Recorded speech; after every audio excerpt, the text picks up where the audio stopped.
जय श्री राम। आप में से अभी ज़्यादातर लोग जॉब कर रहे हैं एंड आप जॉब करते करते अपनी लाइफ का एक इंपॉर्टेंट डिसीजन लेना भूल गए हैं, जो कि है फाइनेंशियल प्लानिंग। जी हाँ, आपको फाइनेंशियल प्लानिंग करना बहुत जरूरी है, क्योंकि अगर आपका भी सपना है आने वाले टाइम में आपके पास एक गाड़ी हो, एक लग्जरी गाड़ी हो एंड एक लग्जरी सा घर हो एंड आप किसी लोन ट्रैप में ना फंसे हो, तो उसके लिए फाइनेंशियल प्लानिंग करना बहुत जरूरी है। अगर आप फाइनेंशियल प्लानिंग नहीं करते हो तो आप किसी एक लोन ट्रैप में फंस सकते हो एंड आपके पास आपके खुद की एक गाड़ी भी नहीं रहेगी एंड आपका खुद का एक घर भी नहीं रहेगा एंड आपको रेंट पे रहना पड़ेगा एंड आपका आने वाला फ्यूचर पूरे तरीके से बर्बाद हो जाएगा। तो इसके लिए आप कैसे एक स्ट्रॉन्ग फाइनेंशियल प्लानिंग कर सकते हैं, आज की वीडियो में हम इस टॉपिक पे बात करने वाले हैं। आपको बेसिक से बताएंगे आप कैसे अपनी फाइनेंशियल प्लानिंग की शुरुआत कर सकते हैं। तो वीडियो स्टार्ट करते हैं आपकी एक प्यारी सी लाइक के साथ।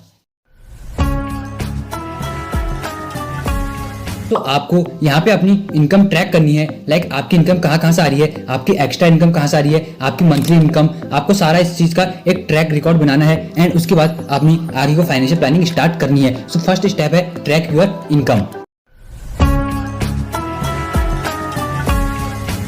आपको यहाँ पे अपने सारे भी जो भी एक्सपेंसेस हैं आपके, उनको एक लिस्ट में नोट डाउन करना है एंड उसके बाद एक दूसरी लिस्ट बनानी है जिसमें आपके सारे फालतू एक्सपेंसेस हैं उनको नोट डाउन करना है। अब फालतू एक्सपेंसेस कौन से हो सकते हैं आपके, लाइक कोई आपने एक ऐसा सब्सक्रिप्शन ले रखा है जिसे आप ज़्यादा यूज़ भी नहीं करते हो एंड आपने सिर्फ खाली मंथली उसका पेमेंट कर रहे हो, तो आप उन सब्सक्रिप्शन को हमेशा के लिए बंद कर सकते हैं एंड ऐसे आपके कोई भी फालतू खर्चे हो सकते हैं जिन्हें आप एक लिस्ट बना सकते हैं एंड इन एक्सपेंसेस का आपको एक लिस्ट तैयार करना है। सो ये थी हमारी वीडियो की फर्स्ट स्टेप, जिसमें आपको अपनी इनकम को ट्रैक करना है एंड उसके बाद अपने एक्सपेंसेस को कम करने की कोशिश करनी है। सो आई होप आपको फर्स्ट स्टेप समझ में आ गया होगा। फाइनेंशियल प्लानिंग के स्टेप 2 के बारे में बात करें, सो फाइनेंशियल प्लानिंग का स्टेप 2 है सेविंग एंड इन्वेस्टिंग स्ट्रेटेजीज। सो सबसे पहले हम बात करते हैं सेविंग स्ट्रेटेजीज के बारे में। सो फर्स्ट पॉइंट है आपको 20, 30 एंड 50 रूल का यूज करना है। सो आपको इस रूल में करना क्या है, आपको बेसिकली 20% आपकी जो इनकम है उसको आपको अपने बैंक अकाउंट में सेव करना है एंड जो 30% आपकी इनकम है उसको आपको अपने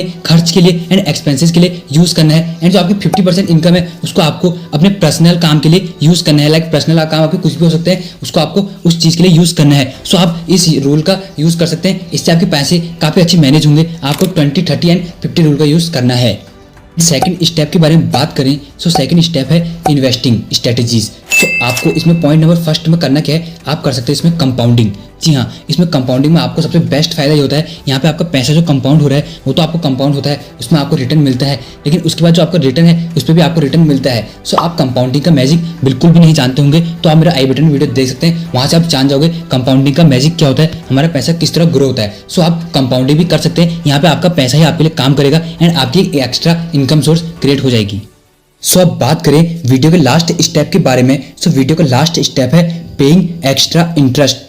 जी हाँ, मैं आपको एक एग्जांपल के साथ इस टॉपिक को पूरा समझाऊंगा। सो लाइक आप में से काफी लोग क्रेडिट कार्ड से कुछ ना कुछ चीज बाई करते होंगे एंड उसमें इंटरेस्ट भी देते होंगे। हर क्रेडिट कार्ड का अलग अलग इंटरेस्ट रेट होता है। सो मैं आपको एक एग्जांपल के साथ समझाता हूँ। लाइक आपने कोई 10,000 रुपए की क्रेडिट कार्ड से कोई भी एक चीज ली एंड उस पर आपको 3% का इंटरेस्ट रेट लग रहा है, तो अगले महीने आपको 10,300 रुपए देना पड़ेगा अगर आप टाइम से पेमेंट नहीं करोगे। सो आपको अगले महीने पेमेंट करना है 10,300 रुपए, क्योंकि 3% आपको वहाँ पे इंटरेस्ट रेट लग चुका है। तो अगर आप सोचोगे नहीं अभी नहीं देता हूँ, अगले महीने दे दूंगा क्योंकि ये बहुत छोटा सा इंटरेस्ट रेट लगा है 300 रुपए में, क्या हो जाएगा। सो अगले महीने आपके साथ क्या होगा, अगले महीने जो 10,000 रुपए हैं उस पर तो आपका 3% इंटरेस्ट रेट लगेगा एंड जो आपका 300 रुपए है उस पर भी आपका 3% इंटरेस्ट रेट लगेगा। तो ऐसे ऐसे करके आपको जो पैसा है जो आपको 10,000 रुपए देने थे, अब वो 10,300 से लेके धीरे धीरे बढ़ते जाएंगे एंड कभी इतने ज्यादा बढ़ जाएंगे कि आप सोचो भी नहीं। एंड आप ये चीज होती है, क्रेडिट कार्ड कंपनी मतलब इस चीज का यूज करती है। सो आपको थोड़ा अपना दिमाग लगाना है एंड अपने इन पैसों को बचाना है।